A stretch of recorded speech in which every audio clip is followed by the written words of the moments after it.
আসসালামু আলাইকুম ভিউয়ার্স।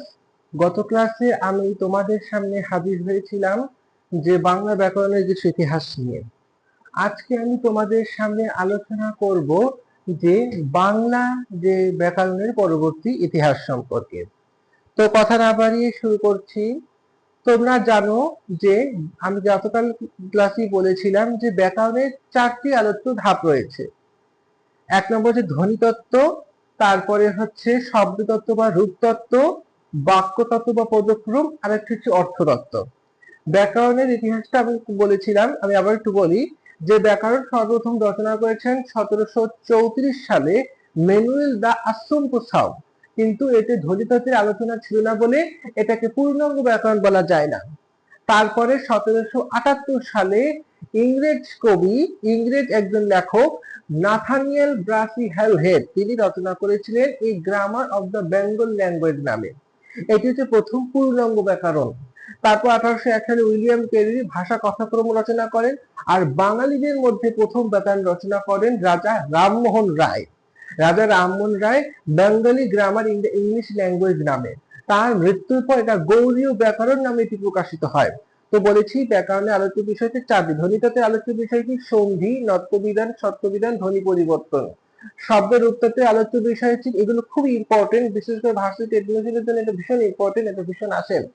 তো শব্দতত্ত্ব বা রূপতত্ত্বের আলোচ্য বিষয় হচ্ছে যে সন্ধি ও রূপতত্ত্ব। ধ্বনিতত্ত্বের আলোচ্য, শব্দতত্ত্বের রূপতত্ত্বের আলোচ্য বিষয় হচ্ছে তোমার যে প্রকৃতি, প্রত্যয়, উপসর্গ। প্রকৃতি, প্রত্যয়, উপসর্গ, ক্রিয়ার কাল। প্রকৃতি, প্রত্যয়, উপসর্গ, ক্রিয়ার কাল আমি তোমাদেরকে দেখাচ্ছি। এই যে প্রকৃতি, প্রত্যয়, সমাস আছে, এই যে দেখতে পাচ্ছ তোমরা, সমাস, প্রকৃতি, প্রত্যয়, উপসর্গ এবং আরেকটা হচ্ছে ক্রিয়ার কাল। এগুলো হচ্ছে তোমার ব্যাকরণের শব্দের রূপ। এরপর আসে তোমার বাক্যতত্ত্বের আলোচ্য বিষয় কি? আমি যদি বলি বাক্যতত্ত্বের আলোচ্য বিষয়গুলো হচ্ছে তোমার প্রথমত বাক্যতত্ত্ব বা পদক্রম। বাক্যতত্ত্বের অপর নাম হচ্ছে পদক্রম। তো বাক্যতত্ত্বে তোমার আলোচ্য বিষয় হচ্ছে তোমার কারক, তারপরে হচ্ছে কারক আছে, তারপরে আছে তোমার জ্যোতিচিহ্ন বা কারক আছে, জ্যোতিচিহ্ন, বাক্য সংকোচন, বাচ্য উক্তি। আর একটা হচ্ছে তোমার অর্থতত্ত্ব। অর্থতত্ত্বের আলোচ্য বিষয় কি? মুখ্যার্থ, গৌণার্থ, বিপরীতার্থক শব্দ, সমার্থক শব্দ, বাগধারা, এগুলো হচ্ছে সব অর্থতত্ত্বের আলোচ্য বিষয়। তো এবার আসো যে মৌলিক স্বরধ্বনি। বাংলা ভাষায় মৌলিক স্বরধ্বনি হচ্ছে 37টি। এর মধ্যে মৌলিক স্বরবর্ণ হচ্ছে 7টি। সরোয়া, সরোয়া, সরোয়া, সরোয়া, রস্যি, রস্যু, এ, ও এবং একটা এ, অজপলে আকার এ।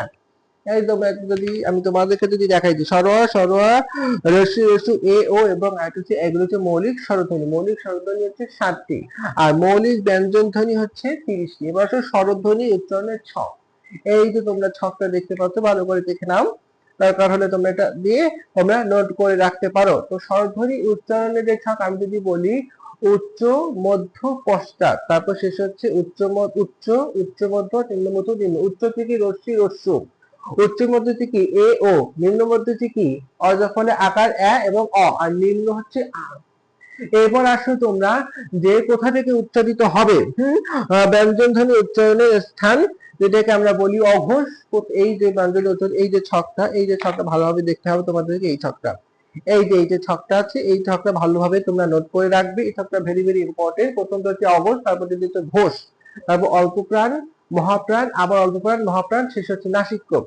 এরপর হচ্ছে প্রথমটা হচ্ছে কণ্ঠ। কণ্ঠ কি? ক, খ, গ, ঘ, উ।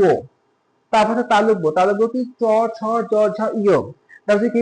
মূর্ধন্য কি? ট, ঠ, ড, ঢ, ন।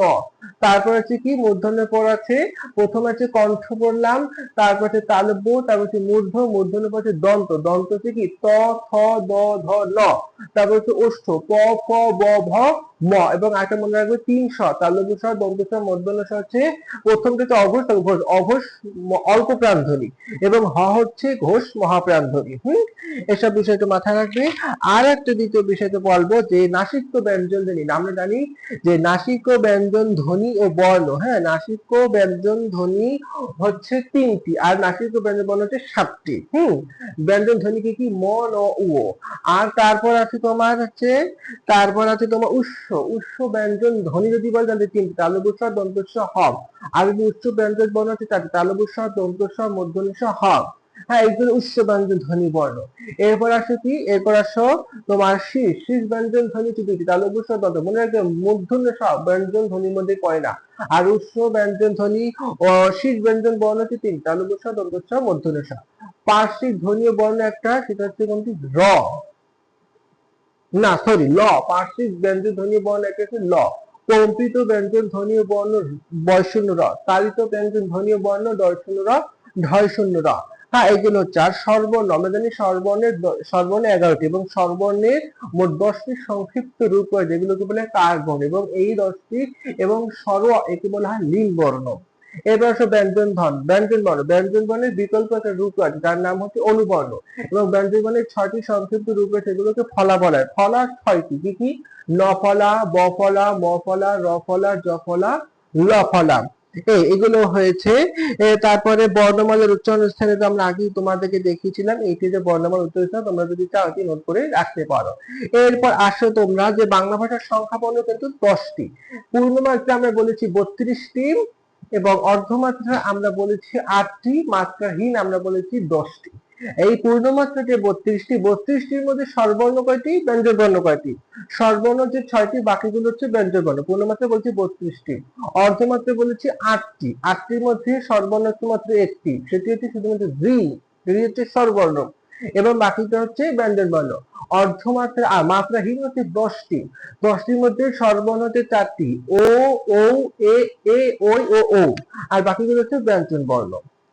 তো এই ছিল আজকের ভিডিওতে, আমি বেশি বাড়াবো না। তো নেক্সট ক্লাসে নেওয়া হবে হয়তোবা ইংলিশ, আরেকটা টপিক নিয়ে আমি আলোচনা করব। তো আমি বলেছি আমার ভিডিও যদি ভালো লাগে তাহলে লাইক সাবস্ক্রাইব করবেন, এবং যদি কোনো ভুল ত্রুটি থাকে বা আরো কোনো কিছু জানার ইচ্ছে থাকে অবশ্যই আপনারা কমেন্ট বক্সে কমেন্ট করবেন।